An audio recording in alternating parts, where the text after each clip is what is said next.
दिसंबर का महीना कड़कती ठंड के साथ तेज हवाएं भी चल रही थी। वही ठंड में ठिठुरती दो बहनें शिवानी और टीना फुटपाथ पर बैठी थी।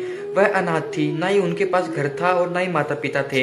फिर कुछ समय बाद शिवानी अपनी छोटी बहन टीना को ठंड से बचाने के लिए इधर उधर गाड़ियों के पास आकर गर्म कपड़े मांगने लगी, मगर किसी ने भी उसकी मदद नहीं की और उसे डरा धमकाकर वहां से भगा दिया। इधर टीना भी ठंड से बचने के लिए आने जाने वाले लोगों से भीख मांग रही थी।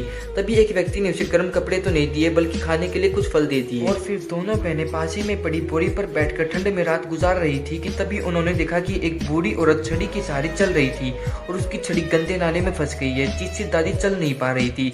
और फिर दोनों बहनें दादी के पास आई और उनकी छड़ी निकाल कर दे दी, जिससे दादी फिर से चलने लगी। और फिर दोनों बहनों को अपने घर ले आई और शुक्रिया कहते हुए उन्हें एक स्वेटर दे दी और कहा कि ये स्वेटर पहनकर तुम जो भी मांगोगी वह तुम्हें मिल जाएगा, क्योंकि ये एक जादुई स्वेटर है। फिर शिवानी ने स्वेटर पहनकर टीना के लिए कुछ गर्म कपड़े मांगे। पलक झपकते ही कपड़े हाजिर हो गए और फिर दोनों बहनें दादी को शुक्रिया कहकर स्वेटर की मदद से हर जरूरतमंद की मदद करने लगी और अपने चचेरात बच्चों के लिए स्वेटर से घर भी मांग लिया, जिसमें सभी जरूरत की चीजें थी। और फिर दोनों बहनें सभी बच्चों के साथ खुशी खुशी उस घर में रहने लगी।